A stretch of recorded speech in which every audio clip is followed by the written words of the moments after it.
My Territory, our essay for today. Turn your answer sheet to Exercise 7. Read along with me. 1. Zone. 2. Grazing. 3. Acre. 4. Space. 5. Marking. Zone.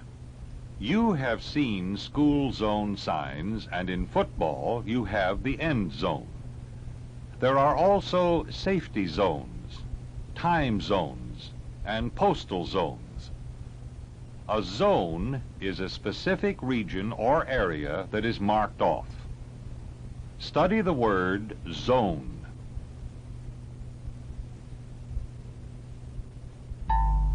For number 1, fill in the missing letter for the word zone.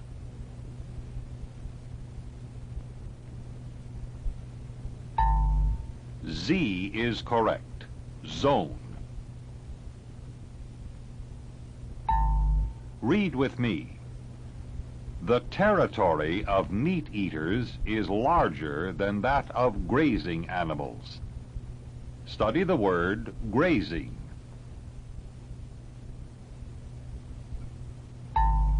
For number 2, fill in the missing letters for the word grazing.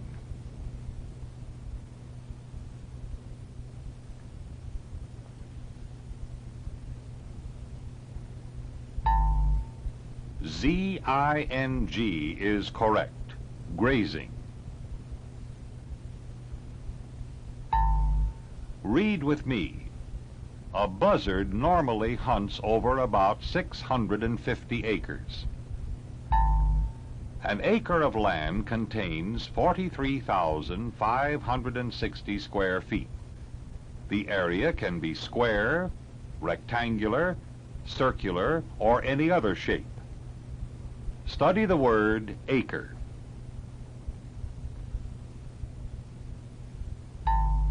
For number 3, fill in the missing letters for the word acre.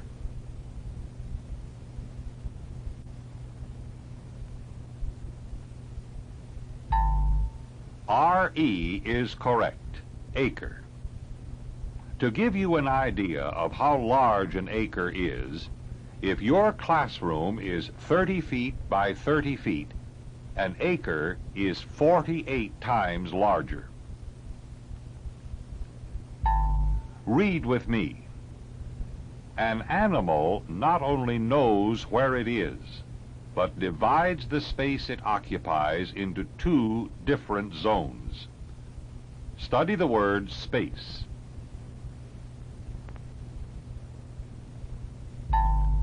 Number 4, fill in the missing letters for the word space.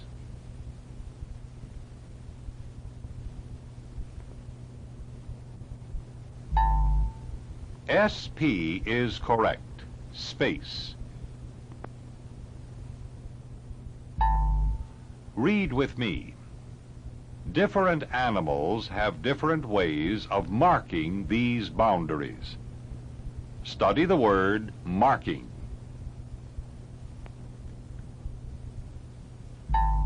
Number 5. Fill in the missing letters for the word marking.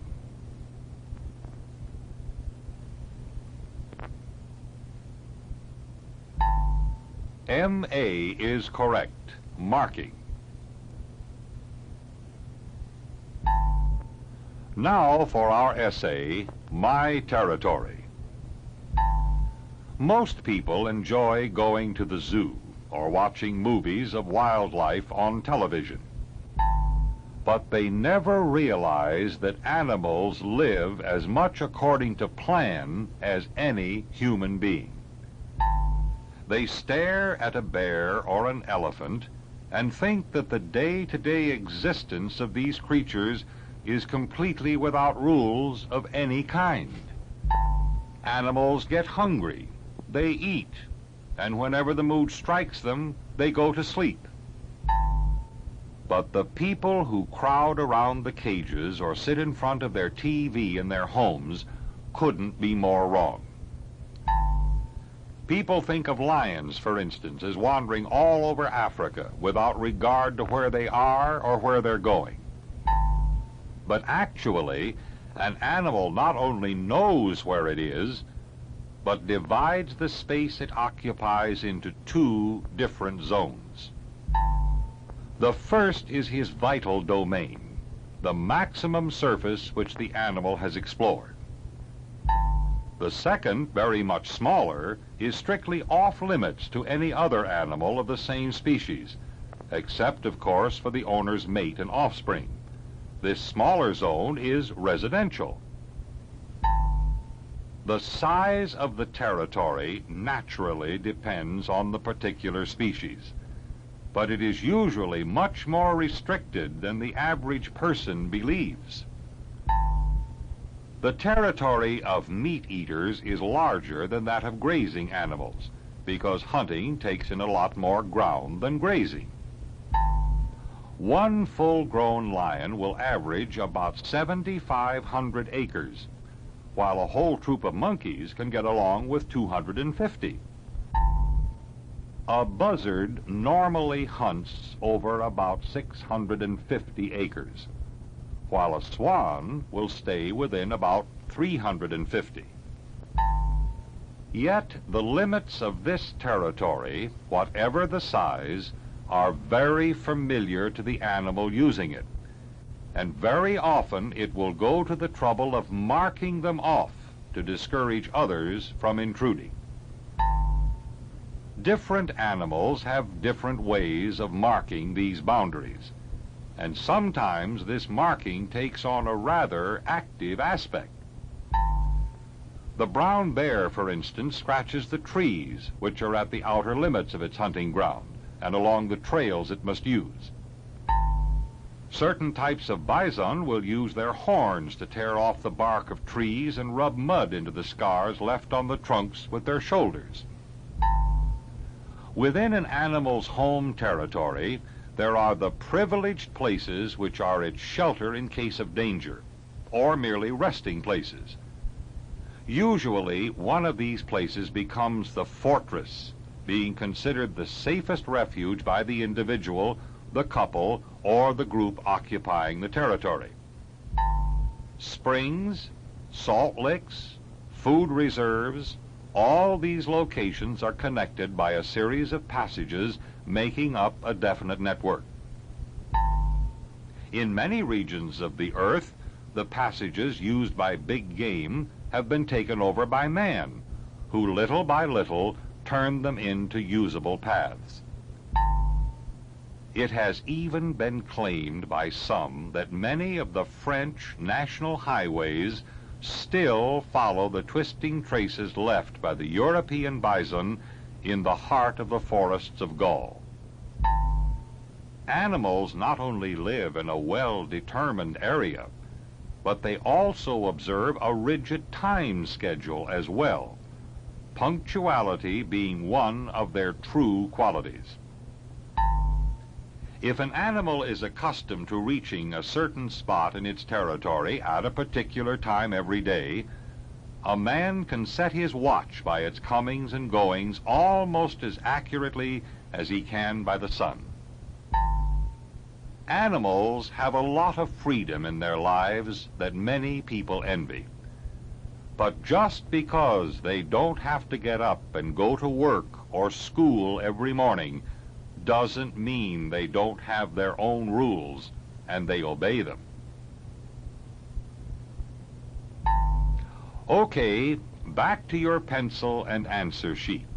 Ready? Number 6. According to the essay, an animal divides the space it occupies into two different zones. True or false?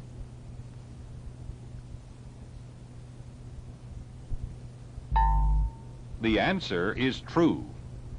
The first zone is his vital domain, the maximum surface it has explored. And the second zone, much smaller, is residential. Number 7. The territory of meat eaters is larger than that of grazing animals. True or false?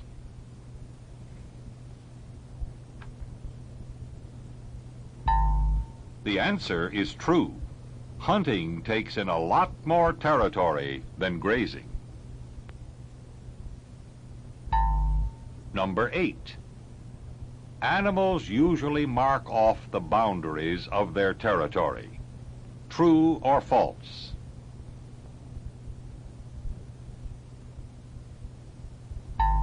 The answer is true. Number 9. An animal will go to the trouble of marking off its territory to discourage others from intruding. In this sentence, intruding means A, stealing, B, trespassing.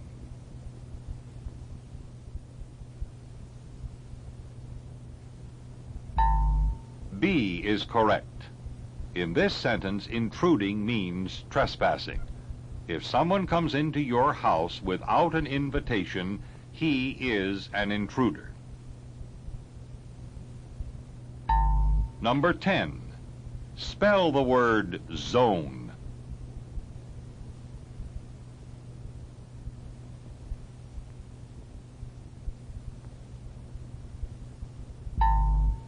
Z-O-N-E is correct. Zone.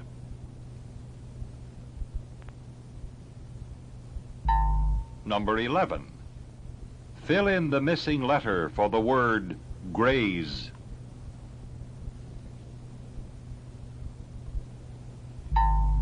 E is correct. Graze. For number 12, fill in the missing letters for the word grazing.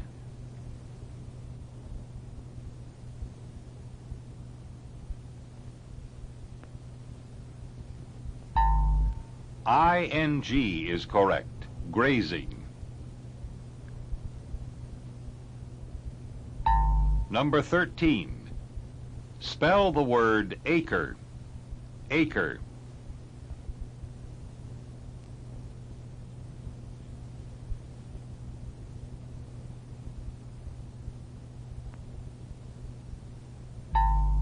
A-C-R-E is correct. Acre. Number 14. Spell the word space. Space.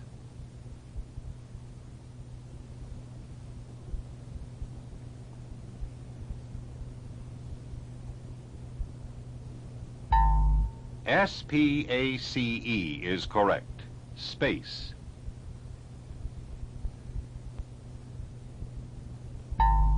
Number 15.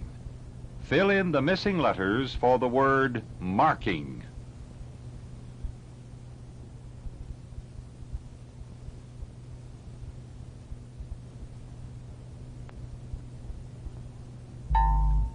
M-A-R-K is correct. Marking.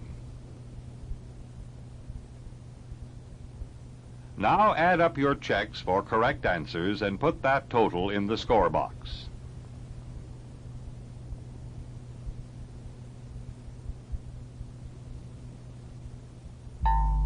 And that completes exercise 7.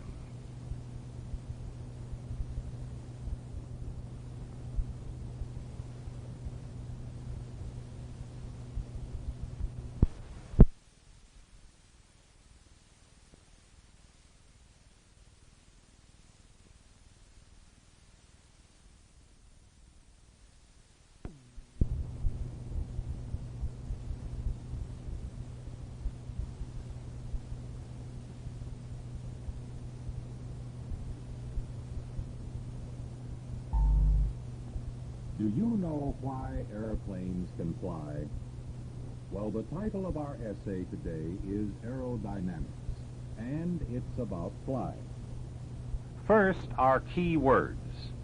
Open your answer sheet to exercise 8.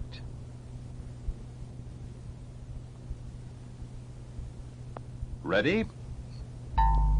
Read along with me. 1. Soar. 2. Pressure. 3. Skill. 4. Flows. 5. Flight. You've seen airplanes soar into the sky, fly upwards. Birds do the same thing. But airplanes and birds aren't the only things that soar. You can say the mountain peak soared into the sky. Also, the price of oranges can soar sky high. Study the word soar.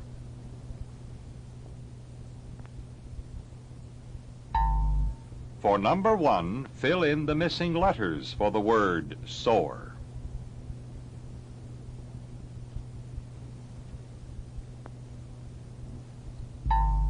OA is correct, soar.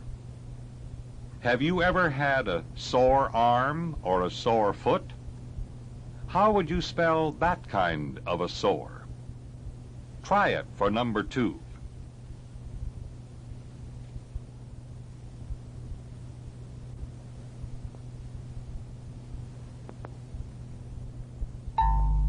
S-O-R-E is correct. Soar into the sky, sore toe. How much air pressure should you have in a tire? Well, it depends on the tire. Usually on the outside of the tire it will tell you. And you measure the air pressure with a gauge, which tells you the pressure per square inch. In this case, it's 32 pounds per square inch. You can also measure water pressure in pounds per square inch. Study the word pressure.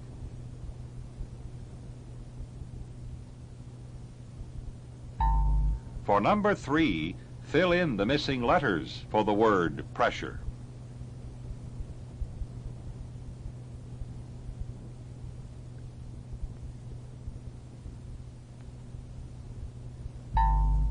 P-R-E-S-S is correct, pressure.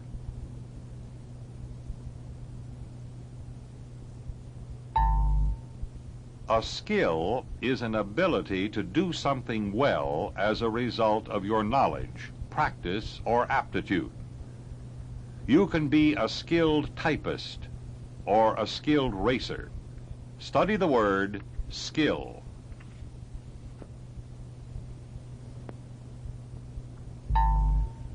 Number 4, fill in the missing letters for the word skill.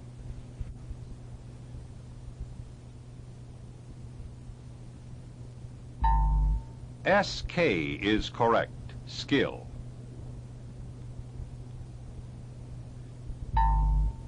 When water moves along in a stream, we say it flows. Your blood also flows through your arteries and veins. Study the word flows.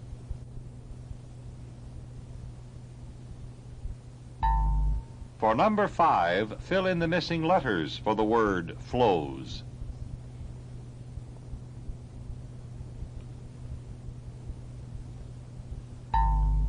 O-W is correct, flows. Read with me. The flight of the baseball covered 300 feet. He was on a long-distance flight. Study the word flight.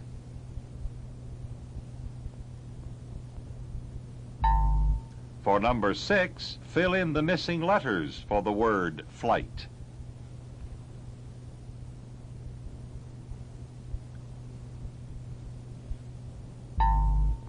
F-L is correct, flight.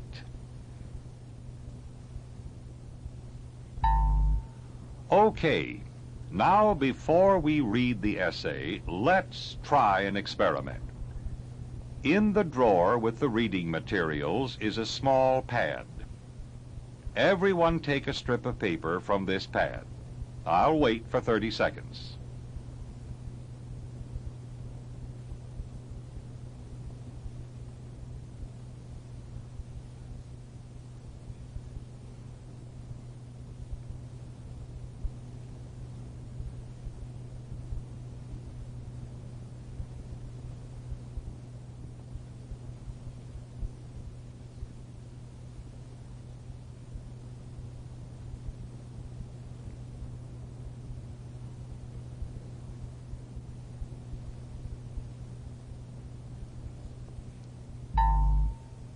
Now, hold the strip of paper below your lower lip like you see on the screen.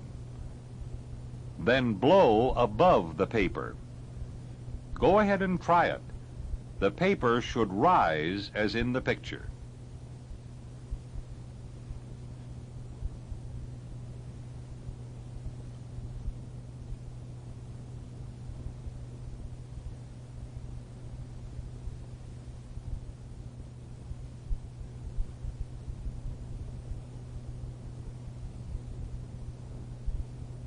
What you have just seen is a demonstration of a very important principle, and is the reason airplanes can fly. We'll find out all about it in the essay. Ready?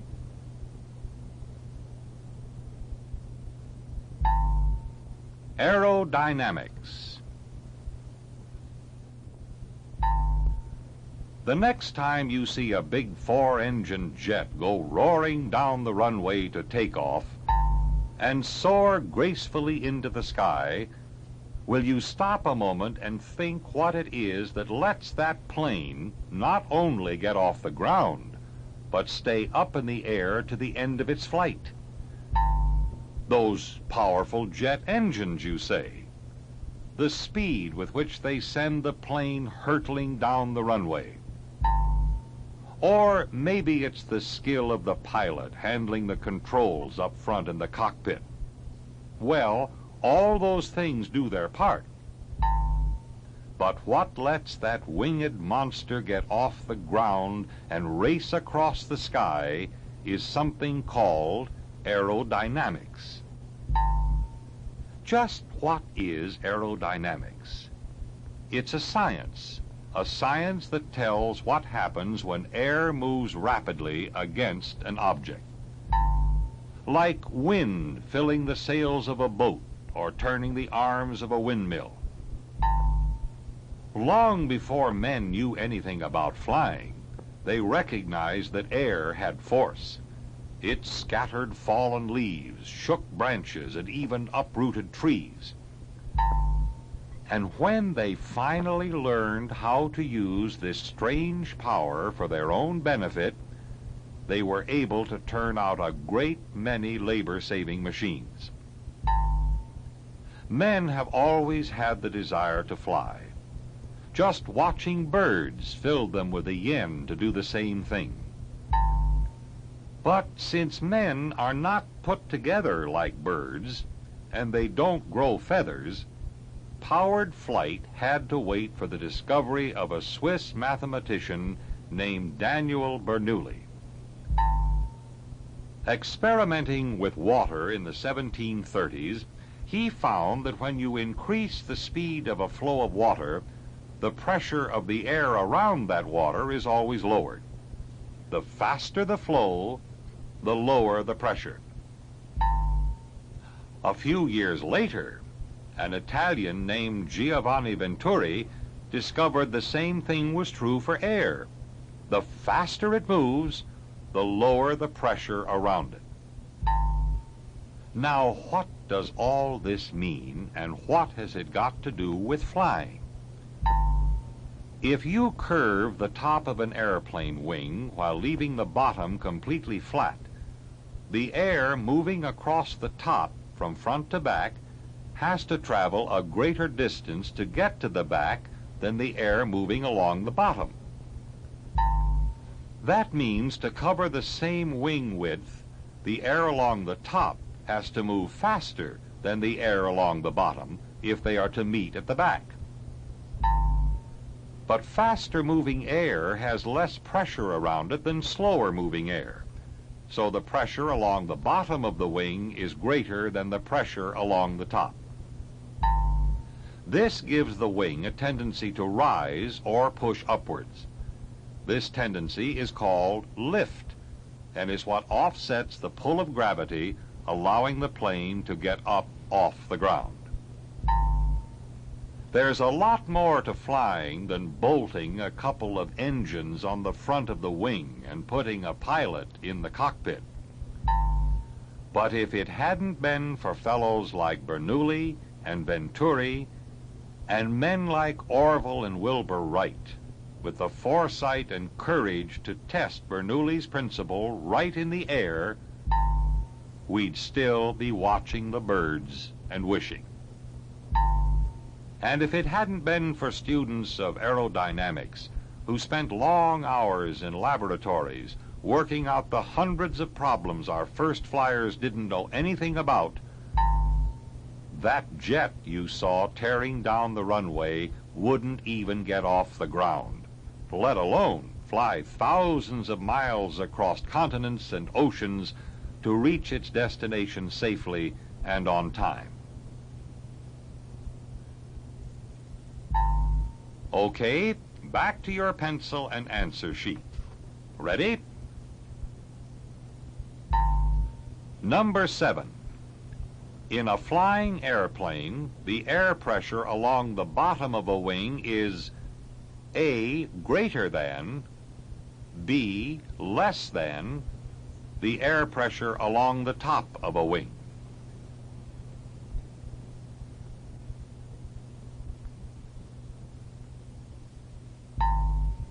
A is correct. The pressure at the bottom is greater. Number 8. The faster water or air moves, the A lower, B higher, the air pressure around it.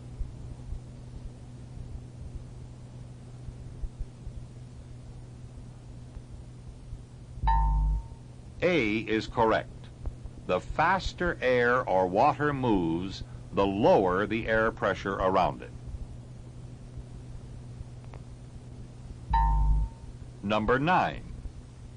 An airplane wing is designed so that the air moving over the top of the wing has a longer distance to travel than the air moving along the bottom. True or false?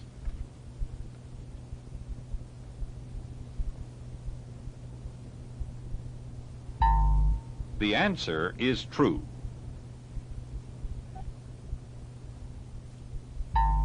Number 10. Venturi studied A, wing design, B, airflow and pressure.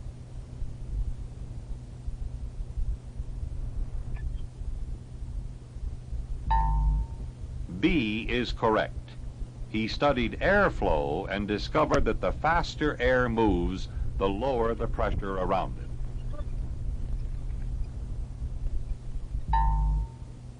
Number 11. He had a sore arm. Write the word that belongs in the blank. He had a sore arm.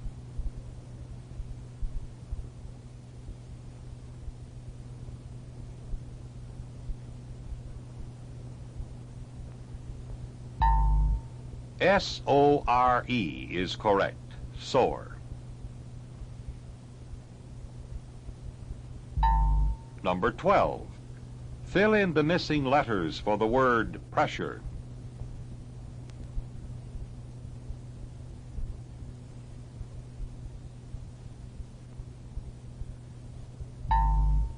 U-R-E is correct. Pressure. Number 13. Spell the word skill. Skill.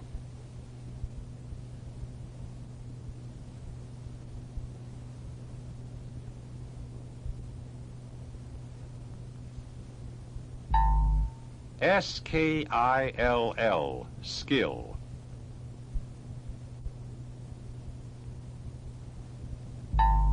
Number 14. Spell the word flow. Flow.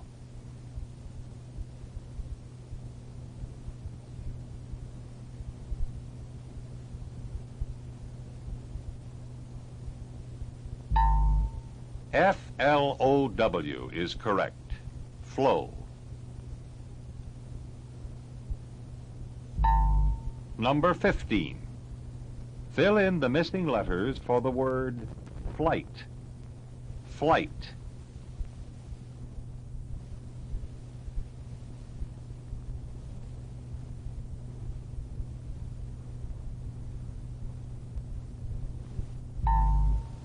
I-G-H-T is correct.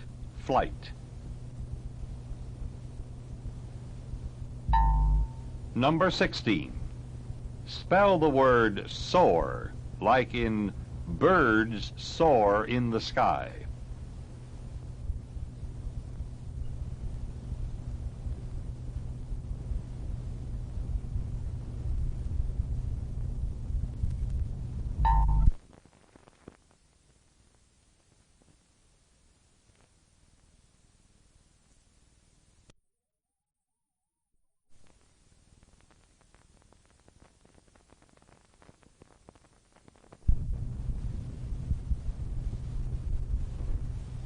S-O-A-R is correct. Soar. Now add up your checks for correct answers and put that total in the score box.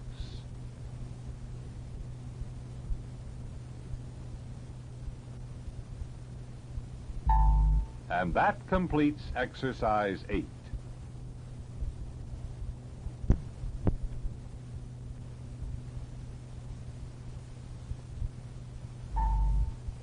Open your answer sheet to exercise 9. Let's read the 5 key words from the essay, Rally Round the Flag. Ready? 1. Stripes. 2. Familiar. 3. Group. 4. Appeared. 5. Exactly.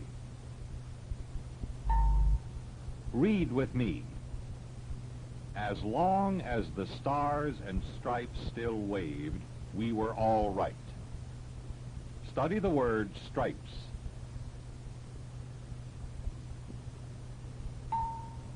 For number 1, fill in the missing letters for the word stripes.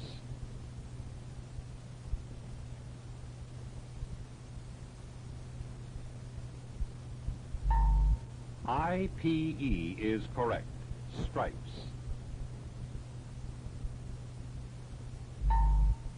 Strip and stripe. Add the E to strip, and you have stripe. Read with me. The words are familiar, and so is the thought behind them. Study the word familiar.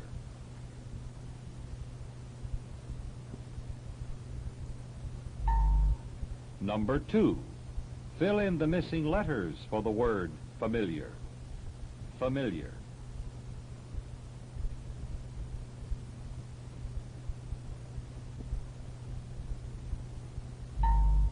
I-A-R is correct. Familiar.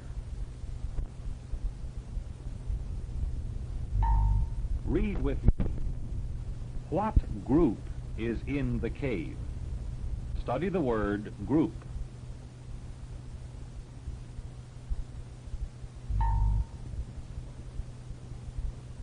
Number 3, fill in the missing letters for the word group.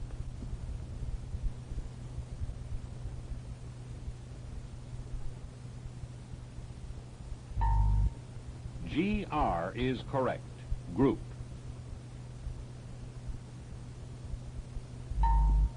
Read with me. When knights in armor appeared on the battlefield, it was impossible to tell one from another. Study the word appeared.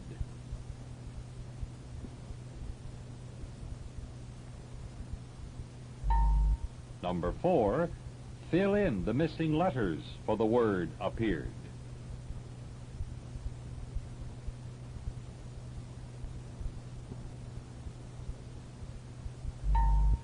A-P-P is correct. Appeared. Read with me. No one knows exactly why our flag is made up of stars and stripes. Study the word exactly.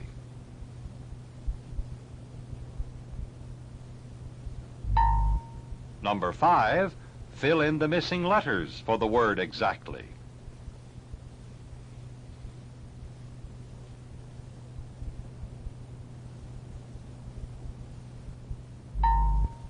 A-C-T is correct. Exactly. Now for our essay, Rally Round the Flag. Ready? Gave proof through the night that our flag was still there. The words are familiar, and so is the thought behind them. As long as the stars and stripes still waved, we were all right. But people have always been proud to be recognized for what they are. Every man needs to be part of something, a member of a group. And it doesn't much matter whether it's a club, a team, a profession, or a country.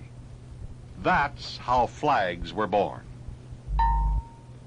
Thousands of years ago, when life on this earth was a lot more uncertain, a party of men leaving their caves to hunt for meat learned to carry an insignia with them, so friends and also enemies would know who they were. In that way, others could tell just by looking at what they carried whether to be prepared to fight or to be friendly. And there was nothing fancy about it either. Generally, it was the skin of some animal or the feathers of a particular bird tied to the end of a long pole. In ancient times, soldiers carried standards into battle with them, around which their armies could rally in moments of emergency. But cloth flags, as we know them today, were unknown until they were introduced by the Chinese hundreds of years before Christ. But it was during the Middle Ages that flags really came into their own.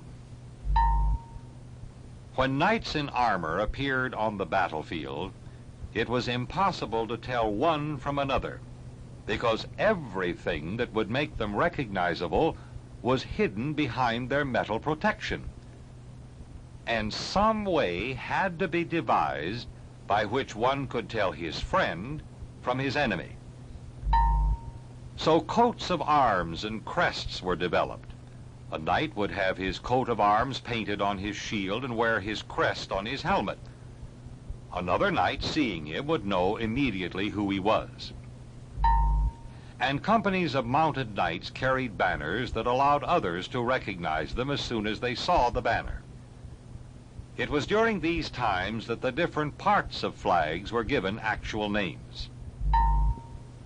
The whole cloth or background is called the field. The smaller rectangle found in the upper left-hand corner is the canton. Often nations will use this canton by itself on a ship, and then it is called a jack. Anywhere in the world that you see a ship flying a blue flag with 50 white stars on it, you know it's American, because that is the canton of our flag. Sometimes the personal banner of a king would become the national flag of a country. King Valdemar of Denmark, leading his troops into battle in 1219, is supposed to have seen a white cross in a blood-red sky. And to this day, the Danish flag is a white cross on a red field. The United States, of course, has no royal flag. We just have the one, the stars and stripes.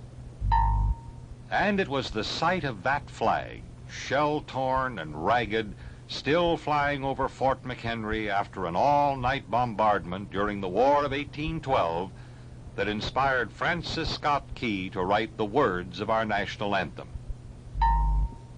No one knows exactly why our flag is made up of stars and stripes.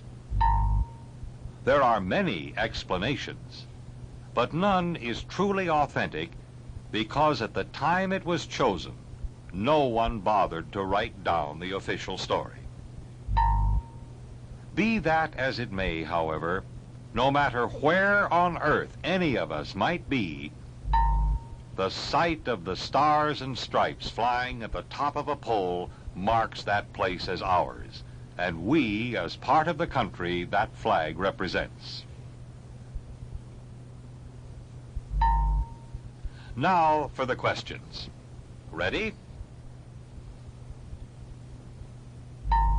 Number 6. Why did the cavemen carry an insignia when they left their caves? A, they were superstitious. B, to frighten the animals. C, so their friends and enemies would know who they were.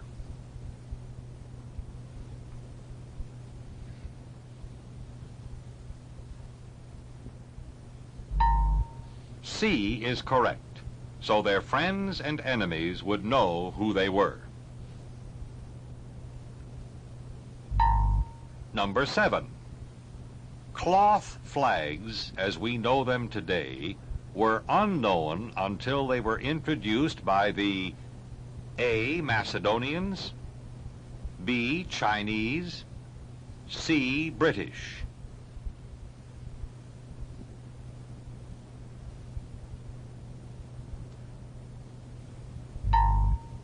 B is correct, the Chinese.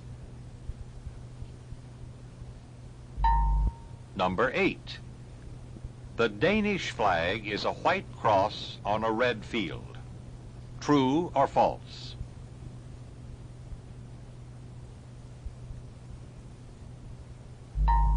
The answer is true. Number 9. Spell the word stripe.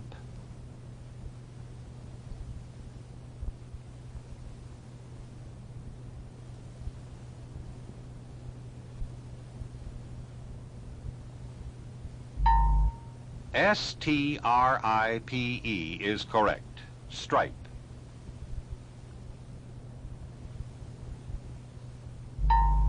Number 10. Fill in the letters for the word familiar.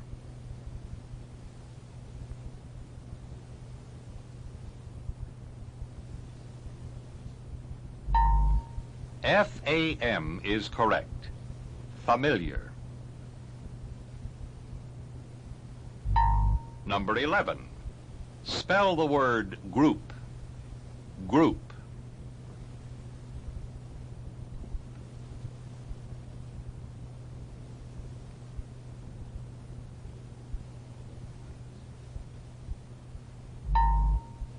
G-R-O-U-P, group.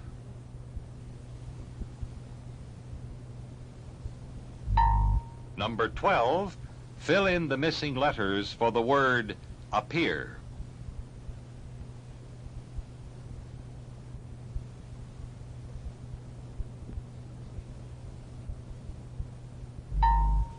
E-A-R is correct. Appear.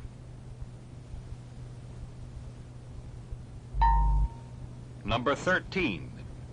Spell the word exact.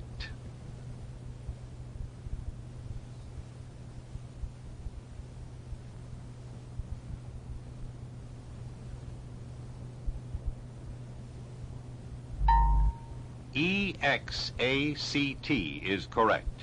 Exact. Number 14.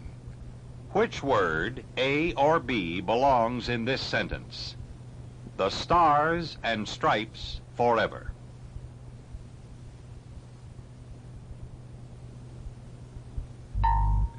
B is correct. The stars and stripes. Now add up your checks for correct answers and put that total in the score box.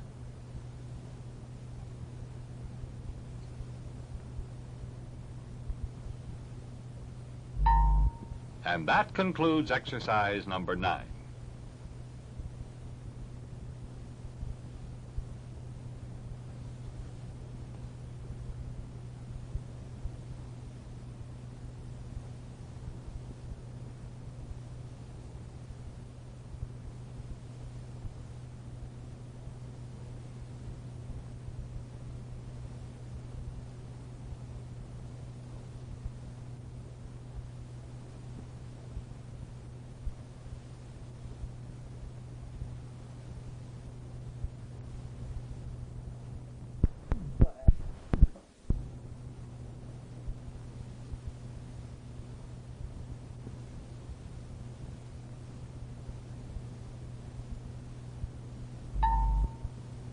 Open your answer sheet to exercise 10.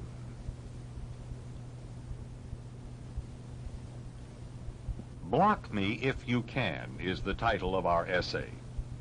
No, it's not about football. It's about the bat and the dolphin and a remarkable mechanism nature has provided them with. You've heard about radar and sonar. These are systems that man has developed to detect objects. Radar is an electronic system developed to detect moving airborne objects. A radio wave is transmitted or sent out, and if a part of that radio wave hits an airplane, the radio wave will be reflected back to the radar antenna like an echo. And through some complicated electronics, you can tell how far the airplane is, where it is heading, and how fast it is going. Sonar is similar to radar and is used to detect objects underwater. Instead of radio waves, sonar uses sound waves. The sound waves are transmitted or sent out, and if they hit an object, they are reflected back like an echo. In case of a submarine, you can tell how far it is, how fast it is going, and in what direction. Now, both the bat and the dolphin send out emissions. They emit sounds. Study the word emit.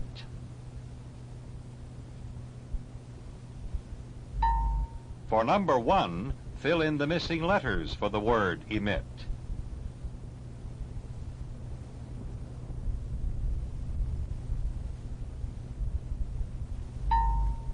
MIT is correct. Emit.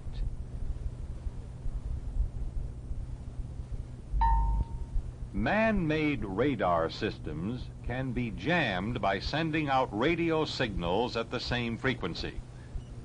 Now, the radar system is receiving all kinds of echoes, and you can't tell which one is the real airplane.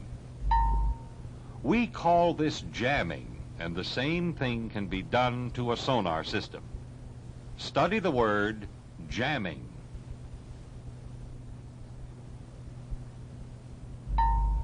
For number 2, fill in the missing letters for the word jamming.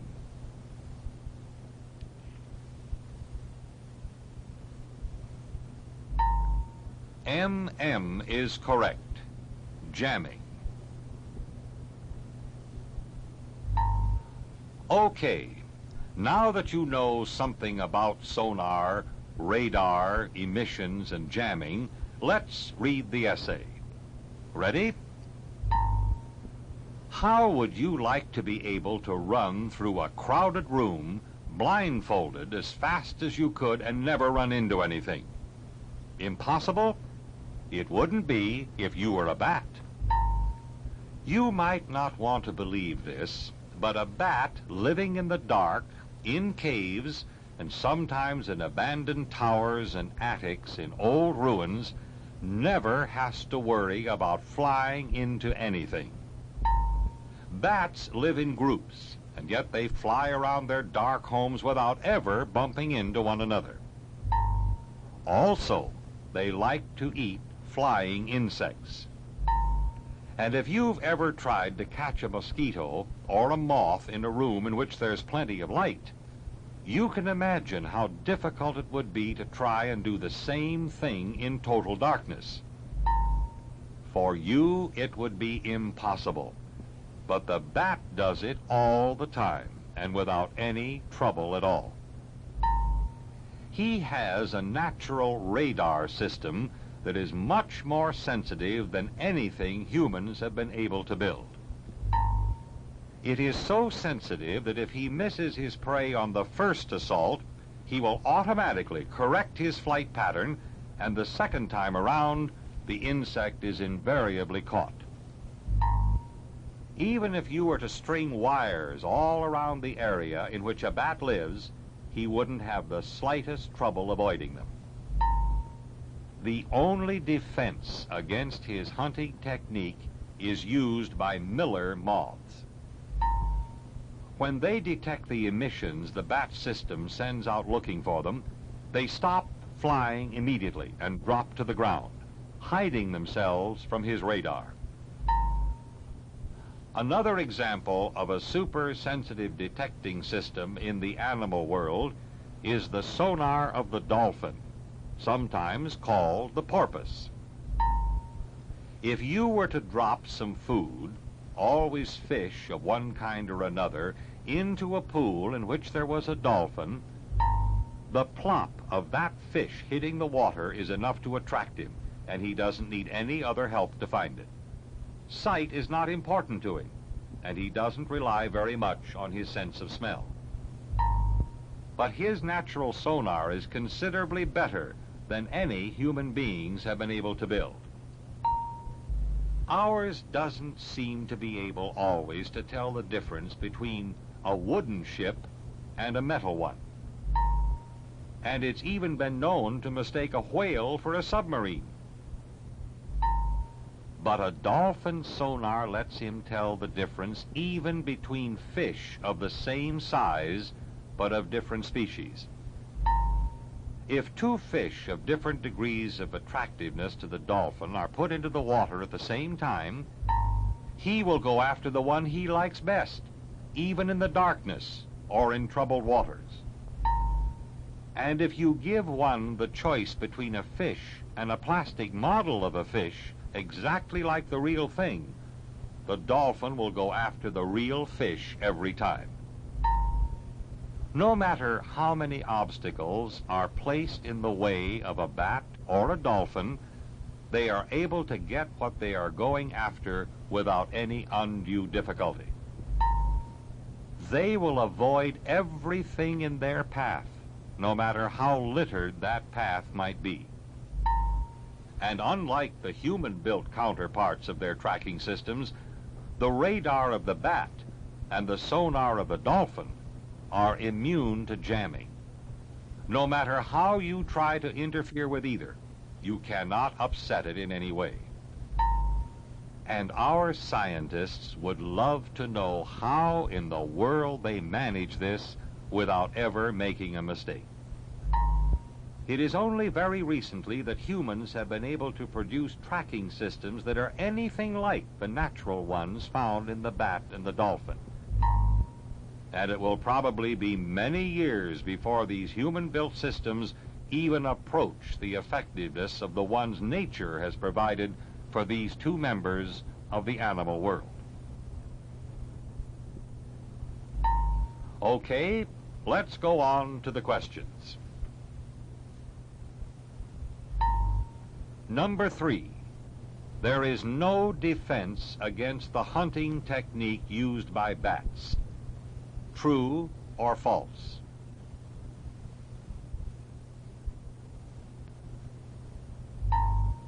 The correct answer is false. Remember the miller moth? When it detects the emissions from the bat, it immediately stops flying and drops to the ground. That's the only defense. Number 4. The only time a dolphin can't tell the difference between a real fish and a plastic fish is when it is blindfolded. True or false?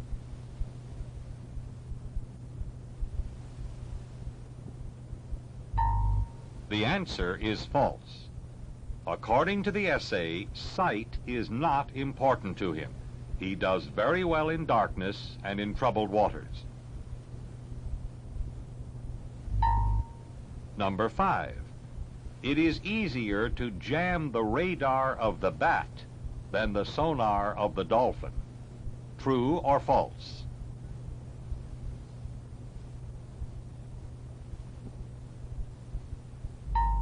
The answer is false. They are both immune to jamming. You just can't jam them.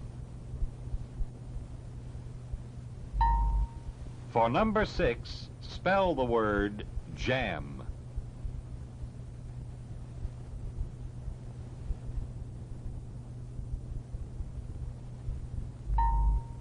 J-A-M is correct. jam. Number 7. According to the essay, the Dolphin sonar system often mistakes a plastic fish for a live fish. True or false?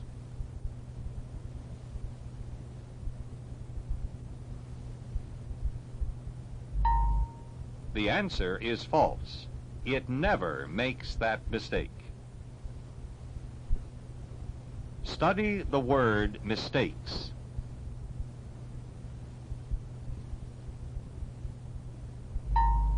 Number 8. Fill in the missing letters for the word mistakes.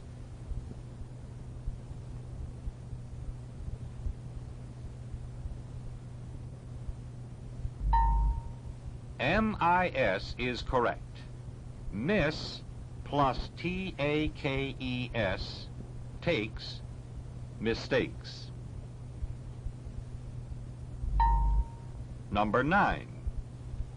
Our scientists would love to know how the bat and dolphin manage this without ever making a mistake. In this sentence, manage means to A, successfully do, B, detect.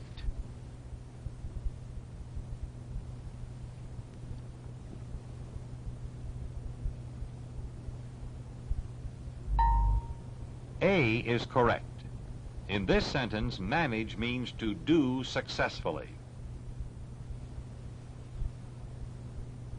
Study the word manage.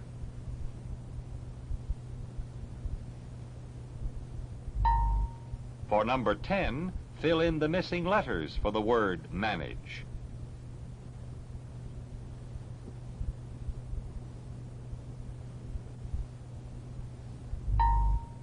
A-G-E is correct, like in age.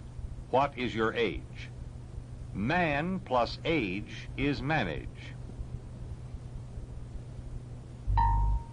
Of course, you can also manage a baseball team.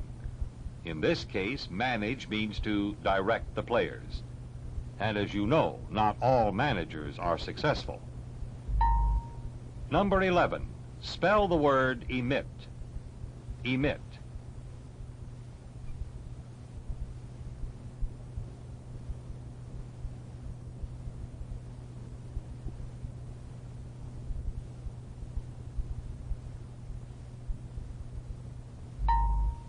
E-M-I-T is correct.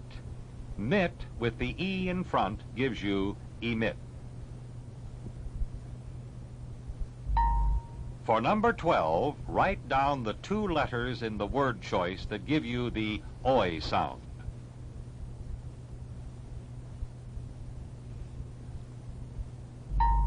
O-I is correct. Oi. Choice. Now add up your checks for correct answers and put that total in the score box.